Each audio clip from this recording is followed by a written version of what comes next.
A very good afternoon, ladies and gentlemen, and welcome to the IPE March 2022 talk entitled Future Skill Sets Now, Assessing and Anticipating Employability Skills for the Future Industries. So before we begin, please stand for the national anthem.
Thank you, everyone. Please be seated. We now begin with the opening note by Professor Datuk Dr. Ikram Shah, Vice Chancellor of Masa University.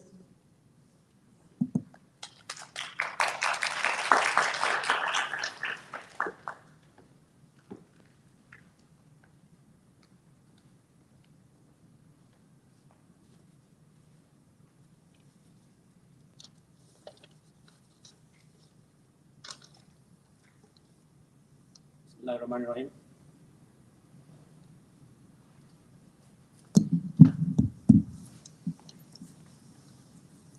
Assalamualaikum warahmatullahi wabarakatuh and good afternoon. I would like to welcome our distinguished guest speaker, Technologist Dr. Chua Wenxian, Head of Malaysian Smart Factory 4.0, Selangor Human Resource Development Center, Prof. Ala, Chief Operating Officer, Masa Group of Academic Institutions, Directors of Masa and Masa Group, professors, students, and staff. Today, IPE brings us a talk entitled Future Skill Sets, Assessing and Anticipating Employability Skills for the Future Industries. The fourth industrial revolution, 4IR, which is described as a stage of continuous digital disruptions involving the fast-changing nature of jobs and short shelf life of skills. In order to prepare self-directed learners who can reskill and upskill themselves throughout their long professional life to adapt to new and emerging requirements, it is important to equip learners with different types of skills, whether they be cognitive, non-cognitive, and/or occupational skills. This means it is essential to rethink and reimagine teaching and learning, the need for reskilling and upskilling, since learning is not only happening in formal settings, such as in schools and colleges and training centers, but also in the home, workplace, and in other non-formal and informal settings. Therefore, relevant and high-quality foundational skills are vitally important for the continuing prosperity and development of all countries, and to help achieve greater equity, justice, and fairness in the countries concerned. With the 4IR and pandemic COVID-19, there have been major innovations in production techniques and in the ways of organizing work, accommodating changing employment arrangements, and increasing the use of technology, in particular high-speed internet, robotics, and artificial intelligence. There's also been a shift towards more and more occupations requiring an expanding repertoire of high-level skills and technology. The 4IR has profound implications for how we best prepare people for the changing world of work, particularly in the area of applied learning and skills, development for employability and for life. But it is also important to integrate and promote the arts to stimulate imagination, creativity, and entrepreneurship. The provision of such high-order cognitive skills cannot be adequately satisfied by our present education and training system. New forms of training to equip the employability skills needed for current new skill set, reskilling and upskilling are now a vital requirement. The nature of work and the structure of economies are being changed through rapid changes in technology, unprecedented labor mobility, globalization, and demographic changes. The evolving world of work calls into question the skills that people need to develop in order to navigate these changes. Those who are able to adapt to emerging needs in a flexible and integrated manner are most likely to thrive. With this, I would like to welcome technologist Dr. Chua Wen Xian to share his experience as a trainer who provides the support and accelerate the growth of local workforce and talent development in the field of IoT and smart factory. Thank you. Thank you, Prof. Ikram.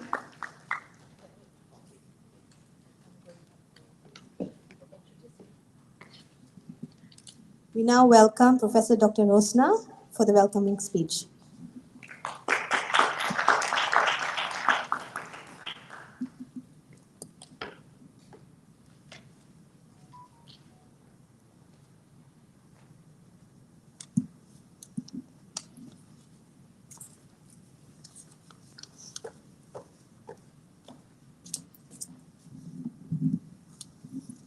Bismillahirrahmanirrahim. Assalamualaikum and a good afternoon to all. I would like to welcome our distinguished guest speaker, Dr. Chua Wen Xian, Head of Malaysian Smart Factory 4.0, our Vice Chancellor, Datuk Professor Dr. Ikram Shah, and our Chief Operating Officer, Associate Professor Dr. Ala Kesavaro, and all directors and deans, professors, associate professors, and all staff and students. Today, the world of work is rapidly changing. Digitalisation, globalisation, and demographic change are having a profound impact on the type and quality of jobs available and the skills required to perform them.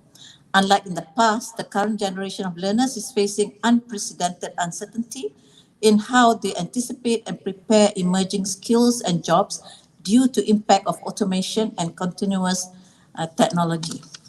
The extent to which individual companies and whole economies can reap the benefits of these changes will depend on the readiness to adapt new technology, new system to accelerate the productivity of the organization and to help people develop and maintain relevant skills over their working career. So it is important to equip learners with different types of skills in different setting. For example, in training center, education institution, and non-formal and informal settings to match with the employability and the industrial needs. So with this, I would like to introduce Dr. Chua Wen Xian, Head of Malaysian Smart Factory 4.0, Selangor Human Resource Development Center. Dr. Chua is currently, as I said earlier, the head of the Smart Factory, and which is a non-profit training and talent development center established by industry and government in 1992 to appropriately skill Malaysians for a sustained and addressable pool of high-impact talents for industry. At MSF 4.0, Dr. Chua and his team are focused on delivering hands-on and competency-based training programs to support and accelerate the growth of local workforce and talent development in field of IoT and smart factory. He obtained his PhD in Control Systems Engineering and Bachelor in Engineering in Mechatronics Engineering from Monash University, Malaysia.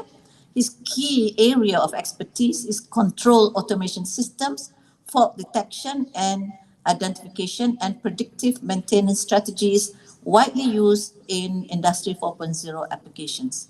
He's actively involved in the IET control and automation technical professional network as a committee member and have organized various technical sessions for the community under the theme of control and automation for Industry 4.0. He is also an active member of the Industry Advisor Panel, IAP, of Monash University, Malaysia, in the Mechatronics Engineering Department. He's also appointed by the Malaysia Productivity Corporation in collaboration with the Machinery and Equipment Productivity Nexus as one of the mentors or advisors for the Productivity 1010 initiative to support the industries in their journey towards digital transformation. So with that, I would like to welcome and invite Dr. Chua Wen-shen to the stage for his sharing. Thank you.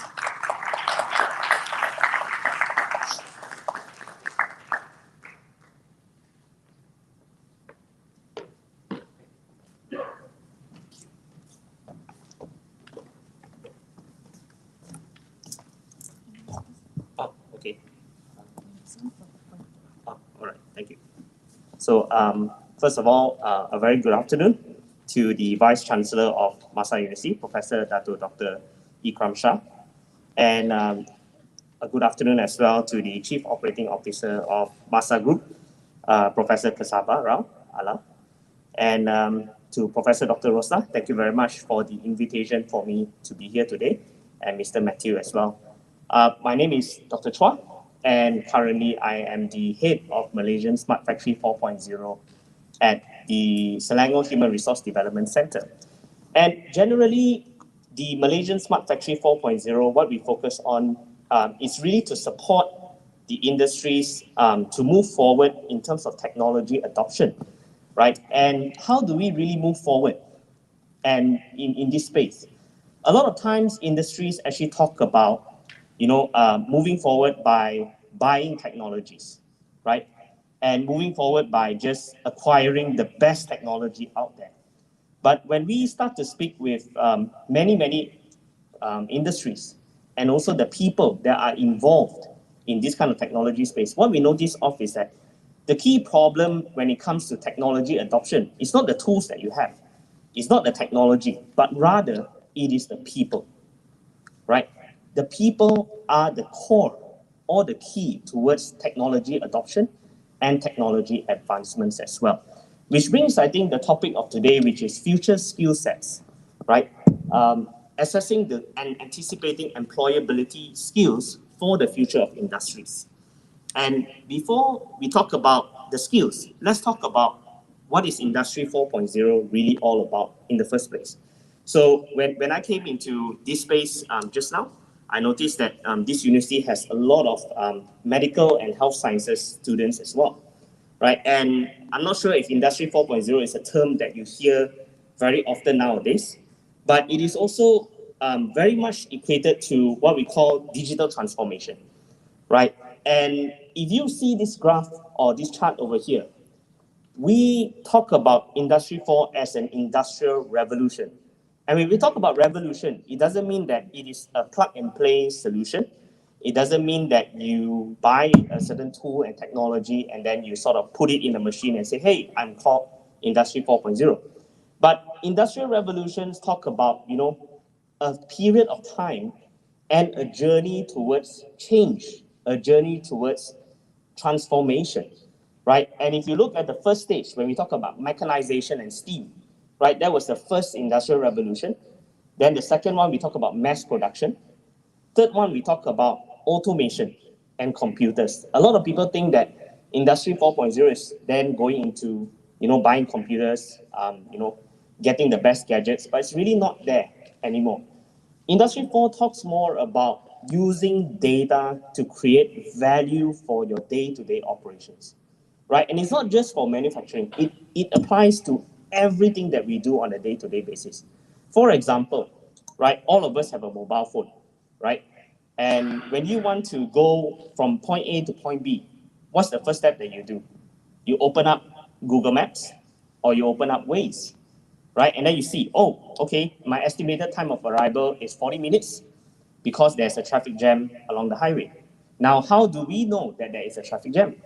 It is basically data that is generated on a day-to-day basis to tell us what to do, right? Now, let's take another example of what you like to do every day.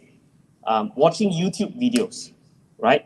So if you sign into your Google account and if you want to watch a video, let's say you talk about a video about how to be a good doctor, right? How to be a good doctor. Next thing you know that there will be a lot of suggested posts or videos for you on the medical field, or even a suggested post that tells you whether you want to watch the show called The Good Doctor, right? So that's a Netflix show coming up at the moment.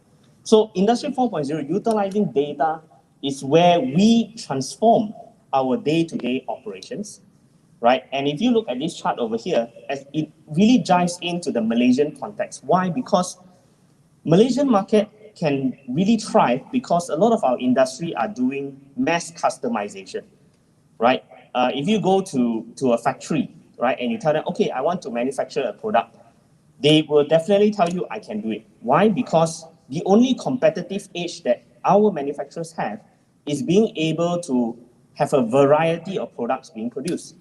As opposed to China, for example, China is a mass market. You get many products at a very cheap price because they're able to do mass market.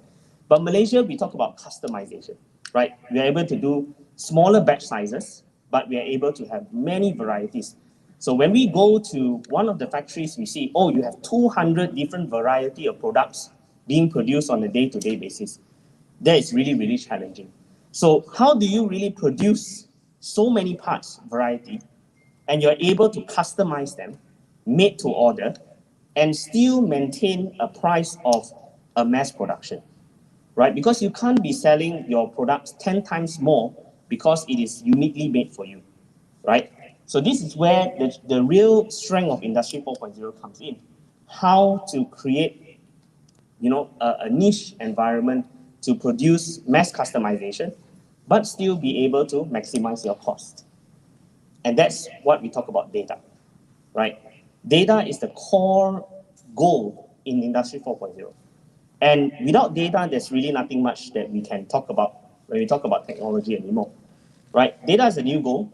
And from data, basically, you have information, you have knowledge, and you have wisdom, right? And this applies not just for manufacturing, but it applies everywhere, right? Everywhere in the medical field, in the retail industry, logistics industry, anywhere. And on a day-to-day basis, all of us are actually providing a lot of data and information through all the providers that we are actually using, right, on a day-to-day basis. For example, Facebook, right? Social media. When you open up your Facebook and you search for something, people start to utilize that data to create suggestions for you, right? Imagine if you open up Shopee or Lazada and you're looking for a vacuum cleaner, right? The next moment, in your Instagram, in your social media platforms, Facebook, you see a lot of vacuum cleaners. Even on YouTube, you also see a lot of vacuum cleaners. Why? Because there's data. Your data being translated into useful information, looking at your behavior, and then that's where you can create wisdom. And sometimes this is very useful for us, sometimes it may not be useful for us. So it really depends on how you utilize data to make the best out of your environment. And in this chart over here, what you see is basically the stages. How do we get there, right? A lot of times in the industry side of things, right, Industry 4.0 is being seen as something that's too far ahead, something that's very, very complex. So what we do is we put it into stages for them, right? You look at it as creating visibility as a first step, right? If you're not able to see what is happening, you can never know what is truly happening. For example, when you drive your car, right, and you hear sounds in your engine. When you hear sounds in your engine, blah, blah, blah, blah, you know something is going wrong, right? But is there data to back up which part is going wrong in your car? So that's where visibility comes in. The next point of it is, why is it happening? Transparency. So having data to be able to tell you why is it happening will help you to drill down to the root cause a bit faster, right? And it's very similar as well to the medical field, right? If you want to know what's happening to your patients, what do? You run scans, you run analysis, collect data, ECG signals or any other kind of signals, then you do interpretation on why is it happening. Next thing is what will happen. With numerous amount of data generated from many, many places, many, many locations, you then are able to do what? Prediction, estimation. What could possibly go wrong, right, if it continues on this way? And the last part of it is coming up with suggestion on how to solve your problems, right? And this is how Industry 4.0 is really able to help the people in many, many of their day-to-day operations. So the 4 types of data, right? Data analytics, we talk about descriptive, diagnostics, and we talk about predictive and prescriptive at the end of the day. Complexity of this kind of data analytics transforms even more complex as you go from diagnostic to predictive and even prescriptive. But generally, these are how we can actually be able to utilize data to make better decisions for us.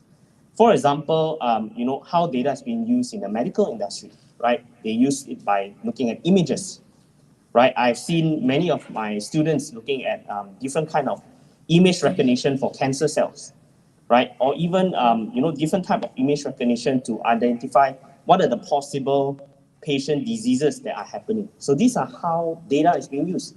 Just that in different fields, data are being driven by different factors. Some are by image, some are by time series information, some are by binary kind of information. It's really depending on the industry sector. But the method of analysis remains the same, right? You talk about, getting the data. That's where diagnostics happen. You talk about predictive, right? How do you predict what's going to happen? And the last part is creating suggestions for you. Now, when we start to talk to many of the factories or many of the industries on what are the core problems when it comes to moving towards Industry 4.0. Now, when we talk to many industries, especially the small, medium enterprises, the key problem is not so much on the technology itself, but it boils down to 3 key problems. Number 1 is technology know-how. There is a lot of uncertainty from the industry on how Industry 4.0 can really create a difference for them. Not just in the factory environment, but also in other forms of areas of sectors of industry that people don't know how technology can make better chances for them. Second part of things, right, is the cash flow. Technologies for industries, they start to see that it's very expensive. Why? Because a lot of times, Malaysia, we sort of import technologies. And when we import technologies, we talk about the currency exchange. So currency exchange then becomes very, very huge, and therefore technology becomes expensive. Now, but what if we can actually reduce that cost and then help them to actually scale up faster? So that's the second point. The third point is actually the people, right? Industries have been sharing with us that they don't have the right people with the right skill sets to be able to do this kind of technology adoption and integration for them. And this is where the challenge comes, right? Which is how do we ensure that the people are well equipped with the right skills and competencies to help them to scale up further, right? So this is where we talk about breaking it down into bite sizes for the industries and also for the education sectors, right? We talk about a smart factory concept, right? Whereby when we talk about the integration of technologies, right? It doesn't matter which pillar of industry that you go, right? Whether is it IoT, whether is it cybersecurity, whether is it advanced simulation, whether is it blockchain, it doesn't matter, right? Most important for us is to understand what is the operational technologies, right? Operational technologies would mean that when you want to collect data, you need to have a machine, you need to have hardware, right? It's the same across any kind of industries, right? For example, the fast and easy hardware is your phones, right? This is actually collecting data for you, right? Or in the medical industry, you have other machines as well. Now, the next step of it, then we talk about information system technology. This is where we talk about data being analyzed, being translated into useful information, and then providing us with better insights on what is actually happening. And then the last part, we talk about the digital factory. Digital factory is actually what we call the advanced simulation, right? Creating what we call as a digital twin. Now, the digital twin concept really came about from people making rockets. Why? Because when people start to make rockets, you cannot keep on building and making rockets that cost millions, and it ends up just, being exploded because it cannot fly, right? So people create digital twins to create simulations, simulated models, and then you are able to identify what could potentially go wrong. And I believe in the medical industry, there are these kind of advanced simulation models as well, right? When you talk about the human anatomy and all that. So it's very, very similar when we come to, factory or even the medical industry or even education systems, right? You have different kind of models to model different kind of behaviors. Now, when we talk about technology, right, and when we start to pitch to many, many industries, and especially the students, right, when you start to build on technology, always remember these 5 frameworks. Why do we say that? It's because we noticed that many of the universities, when they started the curriculum development and syllabus, this is not just the local market, but even international market. We are very, very excited to use tools that are commercially driven. For example, MATLAB is actually one of the most common tools that universities will use, but it is a very uncommon tool that the industries use. So this is where the conflict happens, right? And when you start to work with technologies, it needs to be brand neutral. What do I mean by brand neutral? It doesn't matter what brand you use eventually, right? Whether you're using Hitachi, whether you're using Mitsubishi, it doesn't matter, right? It should be brand neutral, the concept of it. Then we talk about open communication. Basically, every devices should not be proprietary in terms of communication. The moment it is proprietary, you can't talk to each other. Imagine the scenario last time before WhatsApp came about. Before WhatsApp, there was iPhone and BlackBerry. And if you notice, BlackBerry, you have this thing called BBM, BlackBerry Messenger. But BlackBerry can never talk to iPhone, right? And iPhone has their own method of communication. This was way before Android. And that's where the clash happens, right? And now BlackBerry is no more. So when you now have open communication, that means it's brand independent. You can have a Samsung, you can have a Huawei, Honor, you can have an iPhone. Doesn't matter. Same platform, same app, common communication protocol. Open collaboration. Now, this is where students have really the added advantage to skill up. And this is why we want to actually promote the Malaysian market to actually contribute to what we call as the open source movement, right? And this is where students actually get the chance to contribute to community and to see your work being appreciated by the industry. So this is what I will explain a little bit more later. Now, the 4th one, we talk about rapid prototyping. Nowadays, it's not going to take you very long to build a website. For example, previously, to build a website, it takes days or even weeks. Now you can actually build a website in hours, right? This is how technology has advanced. And how this is done, because using drag and drop tools or using different platforms, they make it easier for you to create, hence reducing your overall time to move forward. So in the factory environment, when we talk about building a smart factory, we always talk about systems being modular, scalable, flexible, and compatible, right? This framework is very, very important because when we start to talk to many companies recently and of the recent years, right? I visited so many factories and none of them follow this. What is the key problem that happens after that?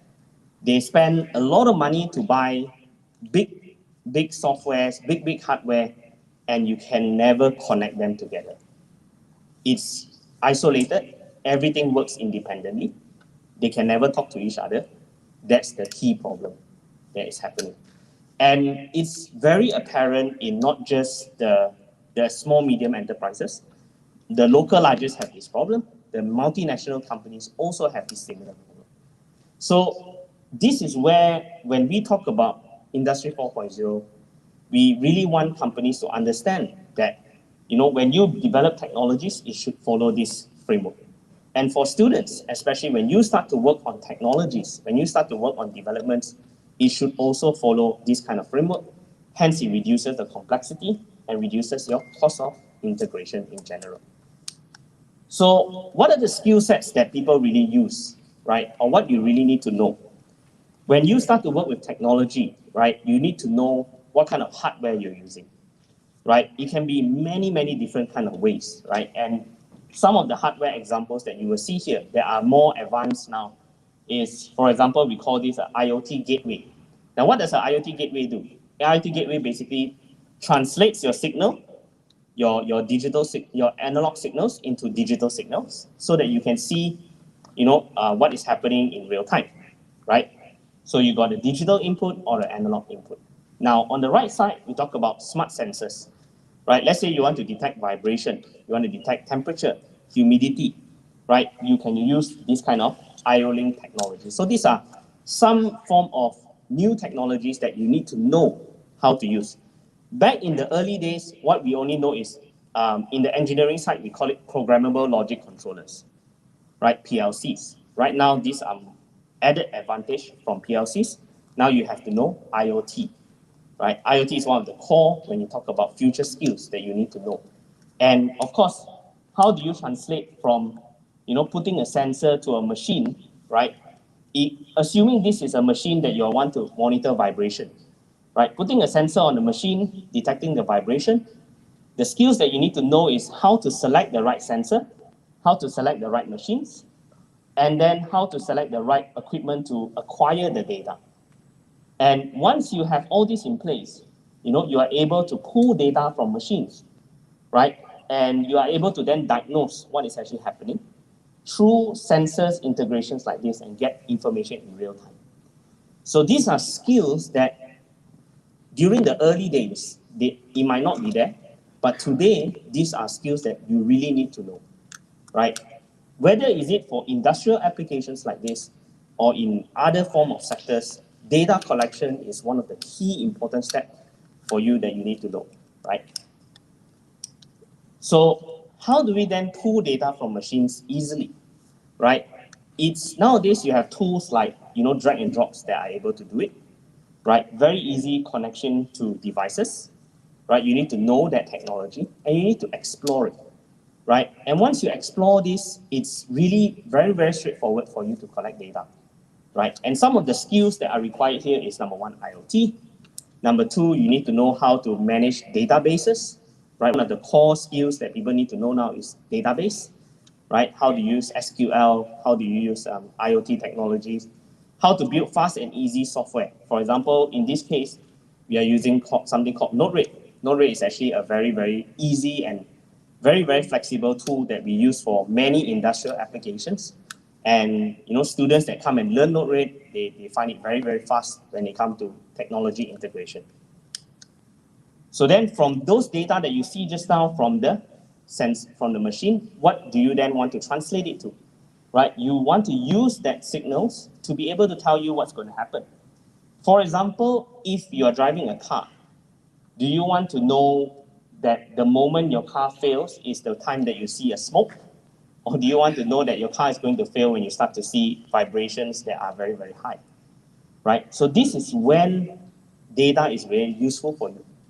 Right? And the future of technology really boils down to who has the most data, who makes sense and utilizes the most of the data, and how that can actually drive technology innovation further.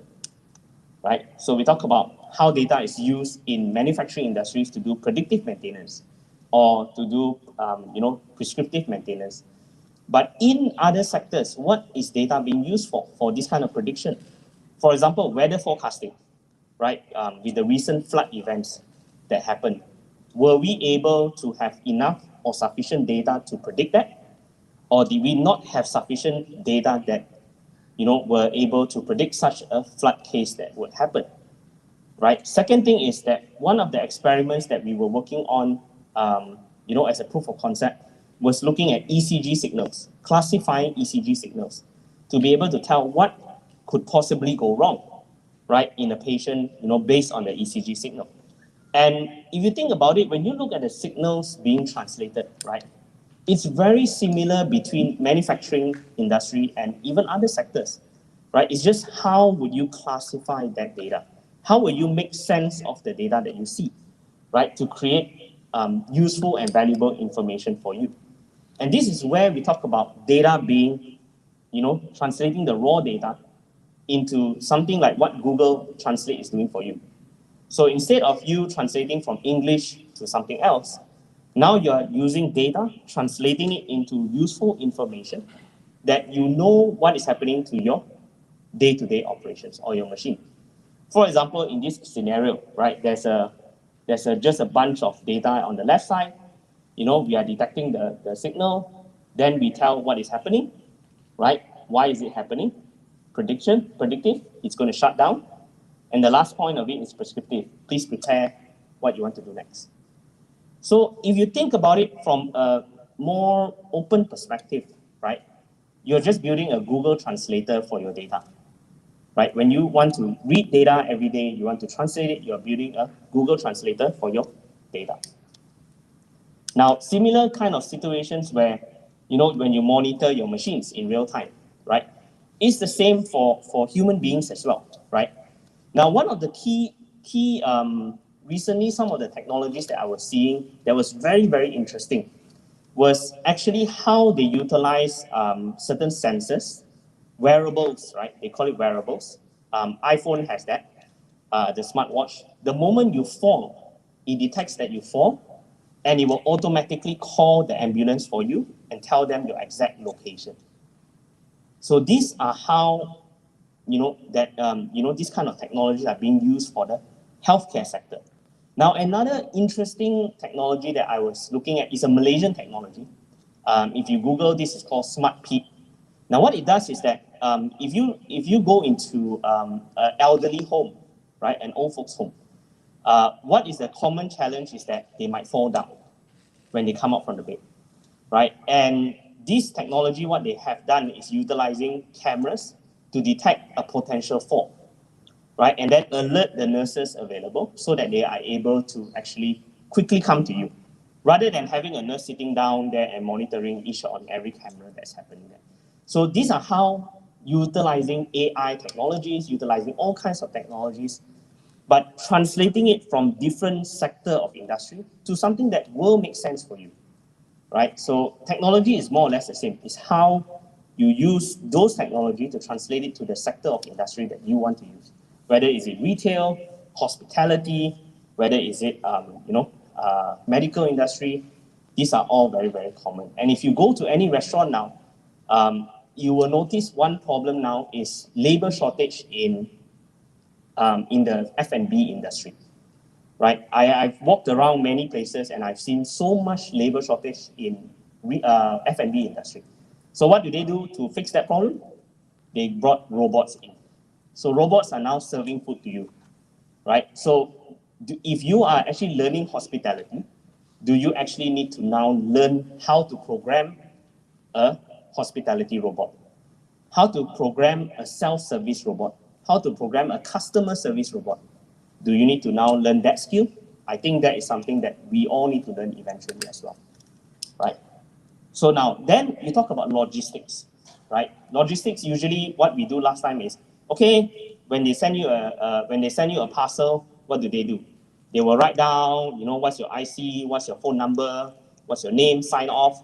Now you don't have to do that. What you can do is have smart glasses, right? So smart glasses can be used for not only the logistics industry, but you can also use it for medical applications. For example, if you're looking at a patient scenario, right? Maybe you are actually able to do a con call with another doctor to actually diagnose the same problem that they are, or expert that are looking at the same scenario, because your smart glasses have one camera out and one display in, so you can actually see what's actually happening.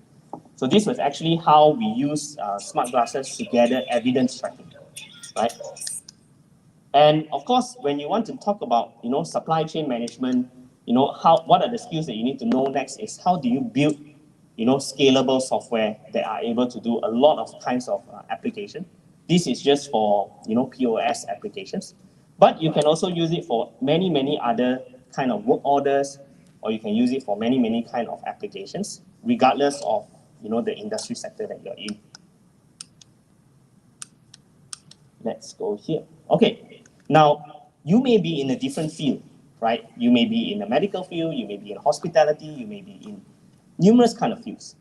Now, in your particular field of study, you may not touch programming a lot, which we totally understand, right? Not all of us are programmers, right? But we have subject matter expertise.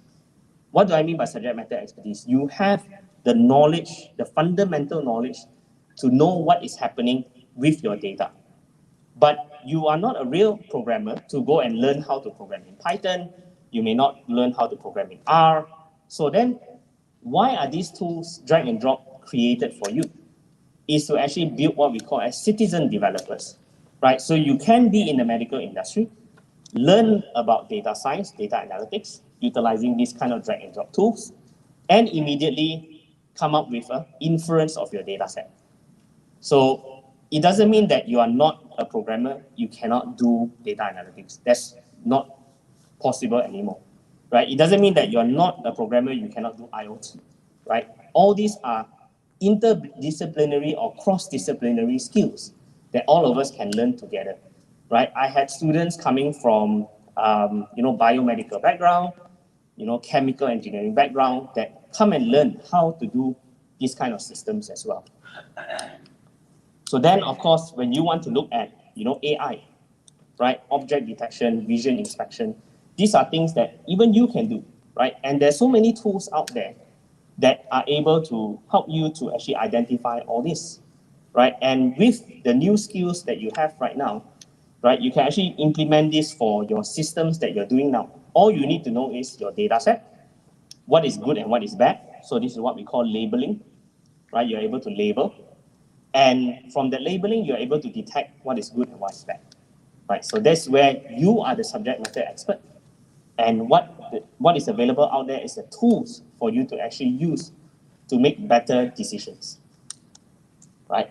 Of course, this is more for industrial applications, right? Machines and digital factory. This is where we actually do production planning and optimization. We actually simulate the factory layout. This is a bit more of an advanced simulation, right? Why we do this is because many factories in Malaysia is buy now, think later. So they buy machines, think later. Actually, when they start to put it in, there's no space. So what happened to the machine after that? We don't know, right? Try to find space, try to make space, move here and there. So it's not productive, it's not effective, it's very, very poor planning, right? So these kind of tools help them to plan better, right? You're able to simulate what is possible to be done faster.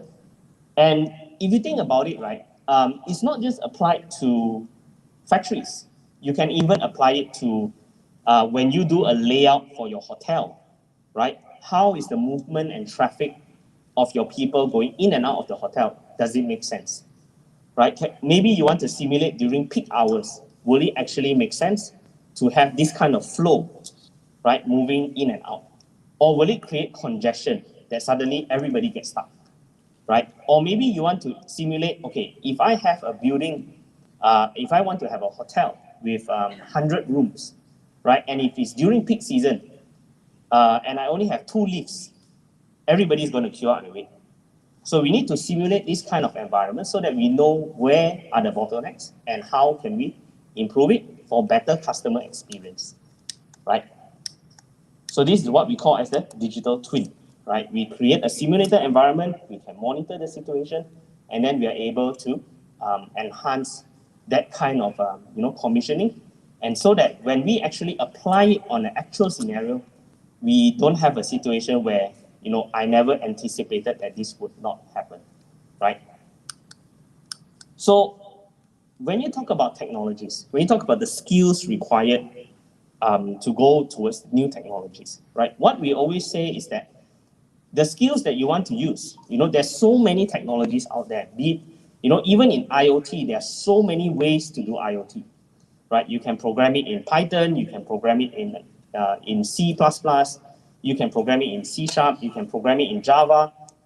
It's different languages, but you achieve the same results, right? So when you talk about Industry 4.0, the skill sets that you require, what is really required by you are basically broken down into 6 levels, right? Data generation, you need to have the skills or the knowledge on how to collect data from variable kind of sources, right? Be it from sensors, be it from machines, you need to know how to collect data. Second part, visualization, basically data storytelling. When you collect data, you need to be able to see and visualize your data. You should be able to effectively tell a story out of the data that you have. For example, if I put up a dashboard of data for you to see, right? You may look at it, you may glance at it, you may think, okay, what is this trying to tell me? And you start to come up with imagination on what the data is trying to tell you. But data storytelling is actually an art. Like, you need to know what is going up, what's going down, why is it doing that way? And that's where visualization comes in. It's a real skill and competency that you need to require. Third part, storage. Now, a lot of times people forget that when you collect data, you collect and view every day, but you never store. So if you don't store your data, there will be a very difficult situation when you want to analyze your data later on, right? So you have to store your data. You have to know how to create your own databases. It's not very difficult nowadays. Then you need to formulate. That means come up with inferences from your data, right? You need to know what is it actually happening. Fifth part, analytics. Then you get to see what is actually happening, do prediction. Then the last part, we talk about AI. Now, a lot of times, many industries, what they ask is, I want to be AI. I just want AI. But they forget everything before that. So this happens not just in smaller companies, but in even local large companies that tell me that, oh, I want to do predictive maintenance. So I ask them, okay, sure, no problem, very good. That's a very good step. Now, how's your data collected? Oh, I don't have data. Day to day, sometimes I have, sometimes I don't have, right? Now that cannot work, definitely. And if they were to tell me that, oh no, I found an algorithm that can do it, I would not believe it 100%, right? Because you need data to be able to do the right inferencing. And for any manufacturing industries or any sectors of industry, when you start to collect data, it's always at the ground level, right? Then when you want to move up the value chain, that's where you have, data formulation, data storage, and then only you move to data analytics. Okay, something's out there. So in our smart factory programs, how we have done it is that we actually package whatever that we develop in terms of R&D, and this R&D is actually based on industry challenges that we have faced or we have heard from many industries. We come up with solutions, but these solutions we don't commercialize, but rather we package it into programs. Now, why we did this is because we felt that industries need to know that technology is adopted by the people first. And if we want to create that kind of people-first strategy, we need to be able to provide the right skills and the right competencies for the people to be able to build something for the factory, right, or for the institution. So this is why our programs that we have is centered towards solving industry problems, right? For example, one program which is called data generation. What does it do, right? So this actually was built based on a problem statement where the industry had old machines. Every industry had old machines, but we always say old is still gold because it's still running fine. 50, 60 years, I think it will still run fine. Problem is, it's not IoT capable. Problem is, it is not Industry 4.0 capable. So what do? We don't change it, we retrofit. Put the right sensors, put the right hardware, and then gather information from that, right? And it's as good as new. And we have seen so many industries being so happy once they have managed to do that. And when we guide the industries how to do it, we actually start off with, a step one, and then, they go back, they do projects. And this is where industries now realize the potential of having their own internal team to actually build technologies. Before that, industries actually say that, oh, Industry 4.0, okay, I'll just get somebody from another supplier to do everything for me. But what we want to cultivate is, in-house development. Why? Because if we don't encourage that, what will happen next is that there's really no need for engineers anymore, right? Because why should engineers be in the factory if the factory don't need us, right? So this is where the skills are really, really required for you to learn how to scale up. Okay. So these are also additional skills that you will need to know, and of course, in terms of education, right? How have we sort of transformed our way of delivering skills training through the pandemic, right? So we actually sort of developed these remote online training terminals, right? This is where we actually have our own remote online training stations.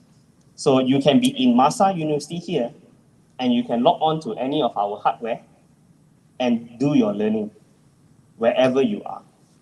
So this is when we started to utilize Industry 4.0 concept into the training and education sector, right? So this is when we started to build our our remote online training. Now we are on the road to build it as a micro credential program, so that students like you can also enjoy how to use this facility. So this is in Shah Alam, but you can dial in from Masa University or wherever you are, right? This is what we call as our remote online training terminals.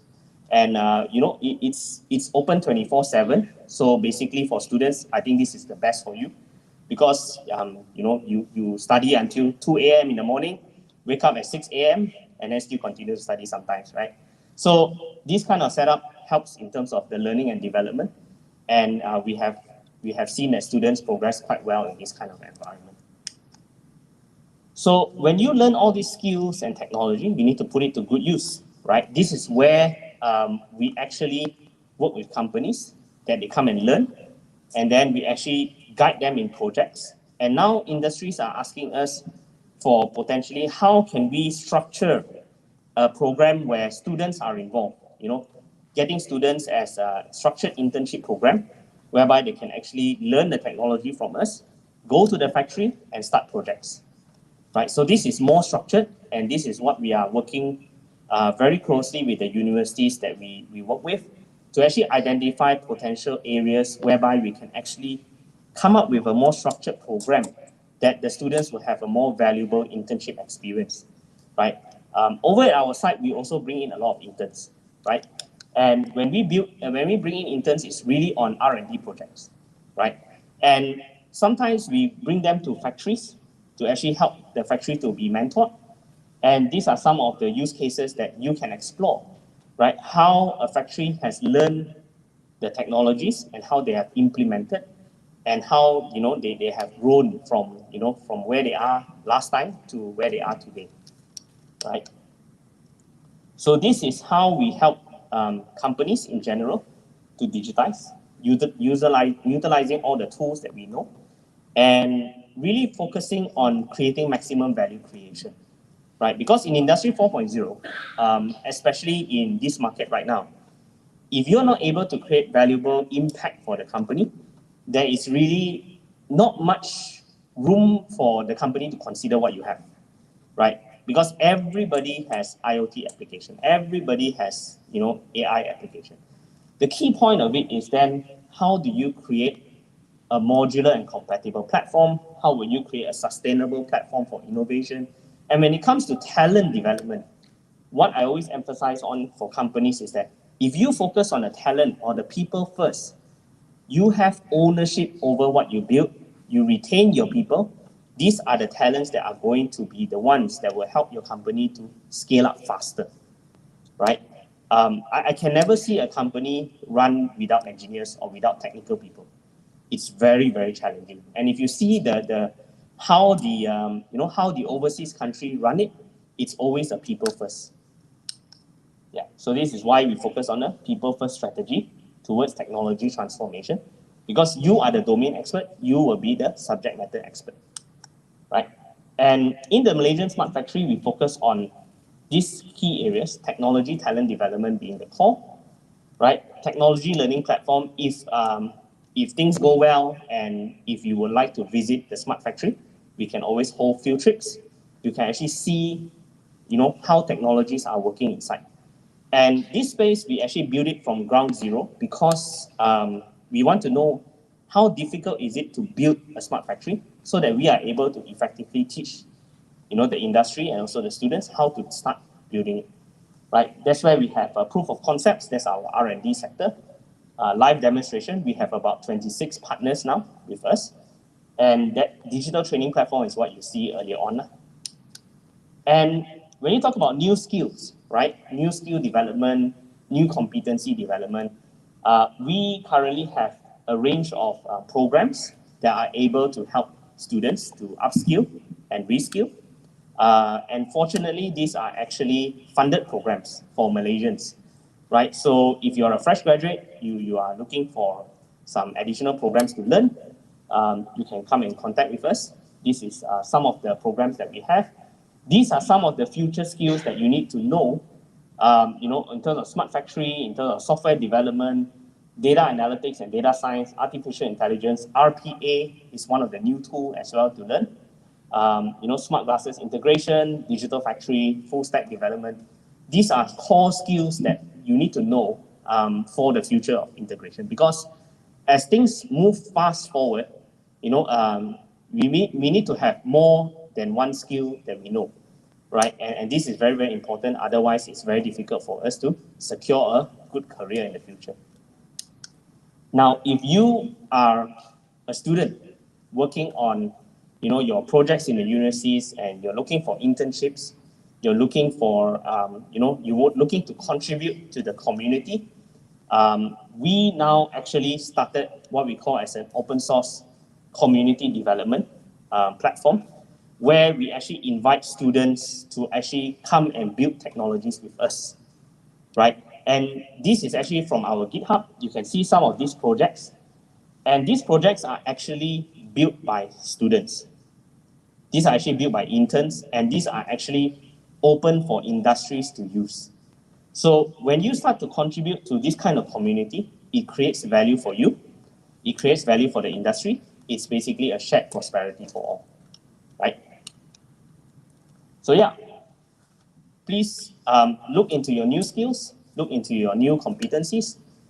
We are more than ready to support any kind of technology development. If you want to learn, come over to the Smart Factory and come and find out more about us. This is some of our interesting advertisements, right? To attract students to come and come and learn something from us. It might be valuable for you and your career in the future. Okay, and if you want to find out more about what else we do, these are all our social media platforms. We have a YouTube page that actually has a lot of videos and good information. Throughout the past 2 years, we have been doing a lot of webinars, so we have a lot of content now. So you can go and listen, go and learn, and hopefully this is something that will create more value for you, right? So yeah, this is our Smart Factory. We have a virtual tour if you have not gone there yet. Otherwise, if you come by, you will always see this model factory setup. And this model factory is there for students to come and build more things together. So it's not a static one. Some systems that you see in certain places are sort of fixed, like, okay, this is fixed, don't touch anything. But here, we always tell the students, go and touch the machine, go and change something, go and learn, right? Because this is how you learn how to integrate technology faster.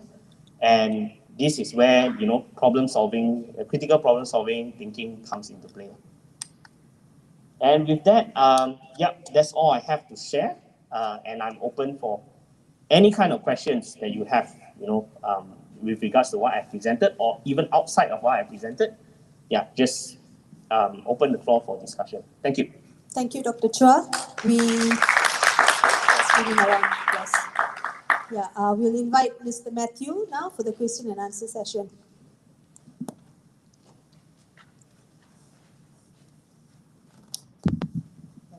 Thank you, Jen. Okay, audience, do we have any questions for Dr. Chua? If you put your hand up, we can give you a mic. I thought it was very interesting. I think in the future, we all have to be technologists. We all have to have TS in front of our names. Tony Stark. No, everyone's a little shy today? Okay. Maybe we should get some robot process automation on the questions. Yes, we have a question, please. Hi, thank you for the very interesting presentation. Our job here in the university is actually to teach. This is our job, but actually our outcome is to get learning in the students' minds. And until now, technology did not do a very good job to enhance learning. On your side, maybe you're working on something that enhance learning. Can you talk about learning and technology? Thank you. Learning in our, what we are doing here with students. Sure, of course. I think that's a very interesting question when it comes to learning technologies of how we actually create a better learning experience and of course better engagement with the students as well. So when the pandemic sort of hit us, we basically as a technical training center or technical development center, one of the key requirements when we want to teach our student is they must be able to touch something. But because by touching or by learning by your hands, you actually are able to learn better in terms of that kind of skills-based training, like we call it. But when the pandemic hit, well, you can't touch things, you can't go out of your house, you can't go to universities. So that's when we utilize technologies such as remote access, right? Remote access technologies, connectivity, and we sort of build what we call as our remote online training. So this is one way that we have sort of created a better engagement with students while learning online. Now, the second way of how we see technology advance right now for students is we talk about this concept of adaptive learning, right? So adaptive learning would mean that you are actually able to track the pace of a learner, right? And by tracking the pace of the learner, you're actually able to sort of re-emphasize or solidify the learning experience for the learner. So this is actually what we call as adaptive learning. We actually saw this technology in the UK, right? This company called Area 9, you can look at them as well. They offer solutions of adaptive learning. So this is one. Another form of technology that we sort of see to sort of gauge student interest in class is utilizing computer vision. So computer vision actually are able to track attentiveness of students, right? So if a student is falling asleep or if the student is not focusing, playing with their handphones, you're able to track attentiveness. And of course, by utilizing certain kind of data and information from here, you're able to sort of adjust your mode of delivery. I think this is one way that we can sort of also see how to improve learning technology experience. Now, I had one very interesting use case from a lecturer from a university. She was asking me, as a lecturer, I have very, very heavy workload of marking, right? Very, very heavy workload of marking, very, very heavy workload of, giving marks to student assessments. Can I use technology to assist me in doing this kind of assessment marking? So there are many tools out there. Now this lecturer is currently exploring robotic process automation to get AI to mark papers for students. Yeah, of course, they still need to have a cross-check and reference with the lecturer, but at least it serves as a first step to cut down a lot of labor-intensive progress. And imagine if this AI is then able to give feedback to the students, and this can effectively enhance the student experience. So there's a lot of ways that we can do learning technology. And if you have any ideas, feel free to reach out to us. I'll be more than happy to look at what is possible actually. Yeah. So these are just some ideas that I have based on what I've seen recently. Yeah. I hope that answers your question. Okay, thank you. Any other questions? Anyone interested? Yes, please come.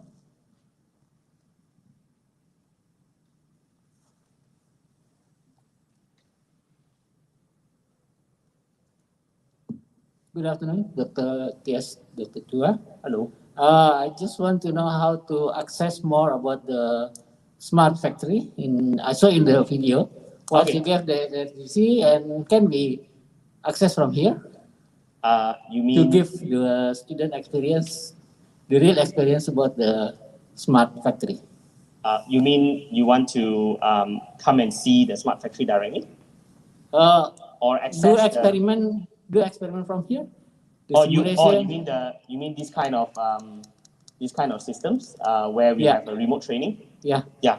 We can sort of discuss how we want to offer that, because this is something that we are currently offering as part of our programs. We will be launching a micro-credential course on this soon. Yeah, so maybe this is how we can work with MASA in how we deliver this together. Yeah, so maybe it can be embedded in your syllabus. It's something that we can discuss. Yeah, I feel it's very helpful for us to give more knowledge to our students. Of course, yes. Okay, thank you. Thank you. Actually, with the sole purpose of building this was actually to create what we call as a shared resource concept.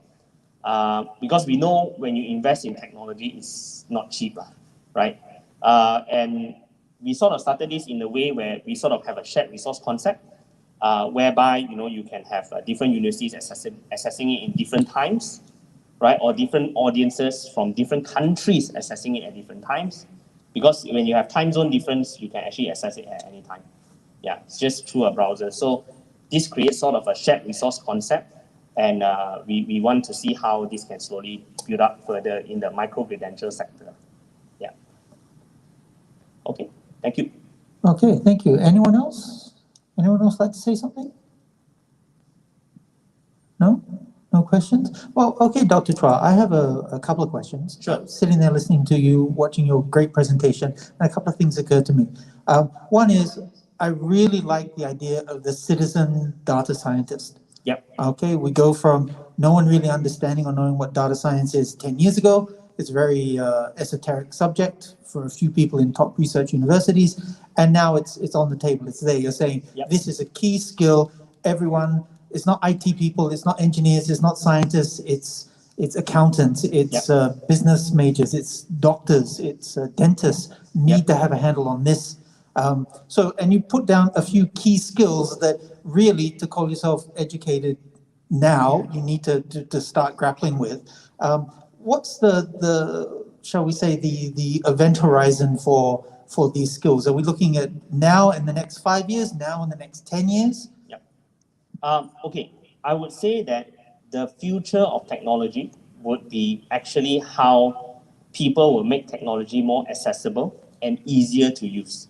So if you look at the space of how things are growing, people are going more into the low-code, no-code development, right? Or we call it the low-code developers. So these are some examples of low-code developers. And why people are going into this direction is because they know that to do certain, to have certain skills, you may want to only know bits and pieces of it, but merging it with your subject matter expertise, you're able to create something better, right? So it's not necessarily like, let's say if you want to do website development, you need to know HTML, you need to know CSS, you need to know all this.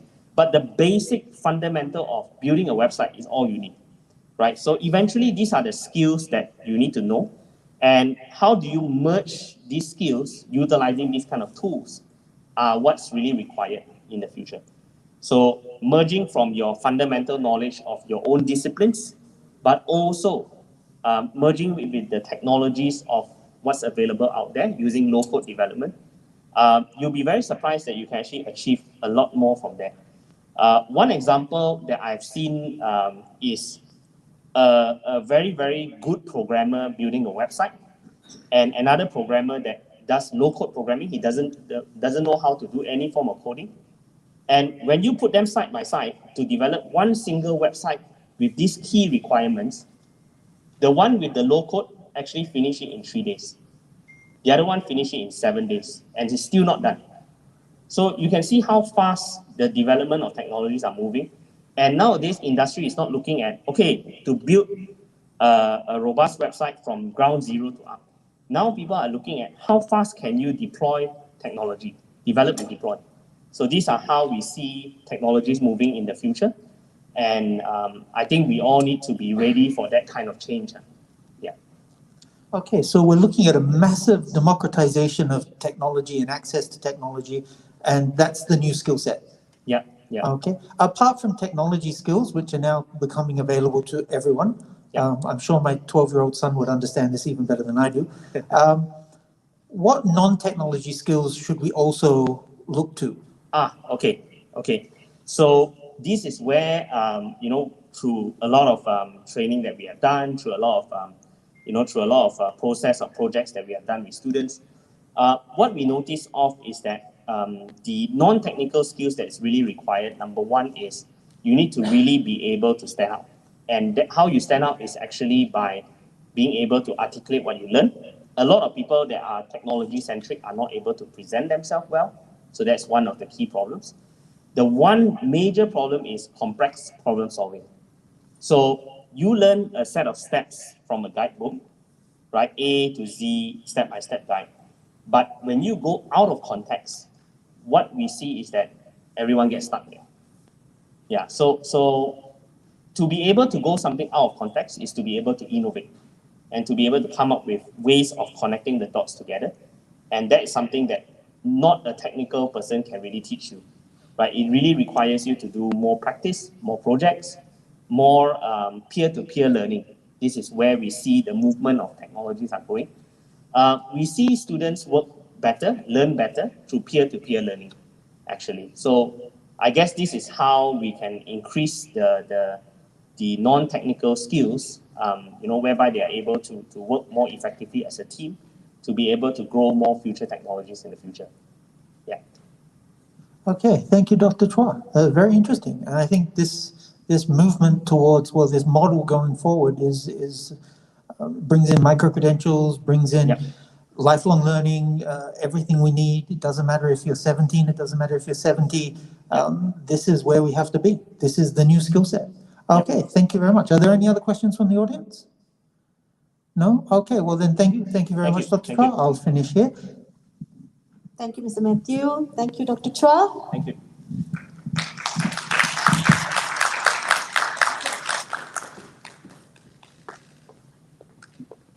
I now invite Professor Dr. Kesava Alarao to give us the closing note.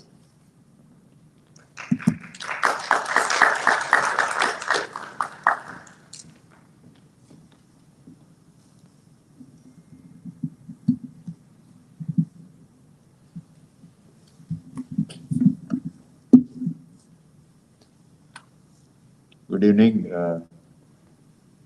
technologist Dr. Chua Ben Chian, Dr. Ikram, and colleagues. Thank you very much. Once again, IPE, thank you very much for arranging this talk. It's wonderful, and we are very lucky to be here on this day to listen to our technologist Dr. Chua Ben Chian. Actually, after listening to him or while listening to him, I was thinking that we found a digital twin in him, isn't it? All right? That all the topics that, we are, as a university, our friends also, some of the colleagues just now asking you the question, Dr. Chua. And we are basically, theoretically, we want to initiate something. Some of the trainings, when I met you first, we were doing along the same line. The basically IR 4.0 related. We have, by the way, a full-fledged, I don't know how much time do we have now. We have a full-fledged a 3D printing lab for additive manufacturing. We set up already. Immediately I called my engineering dean. I found that he's not around here in this talk, and I invited him. Is he around? Dr. Iman, are you here? I went out a step aside and then I invited him. He must be on the way. He told me he's coming. Very interesting, Dr. Chua. And then our colleague, Dr. One more engineering colleague just now asked you a question that whether our students can participate this one. I share with him the same experience. If there is some possibility that our students can benefit from this, including micro-credential. By the way, we have started our micro-credential. MASA is also offering its own micro-credential. And the structured internship program, which is being handled by Prof. Rosna and Mr. Matthew. So we could explore further any potential opportunity. And immediately while you are talking, my colleague, our Deputy Director, Ms. Theo, who is handling our training wing, she's already started texting me, can we talk to him? Because we do get some inquiries along this line, and there are a lot of areas that we also can share and learn from you. Thank you very much, and I'm sure our colleagues also enjoyed the talk today given by you. And those are the areas of the data scientist. Just now Matthew was also asking. I don't know that he's interested in data science as well, and I thought he's yeah. We have a team with us, and though they are constantly working on analytics, which we started an year and a half ago. Slowly, I would say, we started looking at the benefits of this team that is producing our operations. You know, now we exactly know, and our yearly targets, both in terms of academic and business targets. We know exactly every day to day where do we stand and how do we plan. If there is any strategies to be realigned, we are able to comprehend exactly. I won't say that our target is to fully achieve what we wanted to, but we are in the halfway that we are doing what we are intended to. So these are the very interesting topics. I would say that this is the first introduction, and hope, I don't know how it is going further from here with our colleagues here. And then sure, we are going to meet you again one more time, Dr. Chuba. And I must be saying very honestly with the IPE team, Prof. Rosna and Mr. Matthew, thank you very much for arranging this kind of wonderful talk. And we should invite our colleagues and students to join and learn from this kind of cutting edge technologies and experienced people like Dr. Chua. All right. Thank you very much, Dr. Chua, once again. Thank you. Thank you, Prof. Alia. With that, our session today has ended. So thank you very much for your participation, for your presence here, and once again, have a good evening and drive back safely. Thank you. Thank you, everyone. Thank you.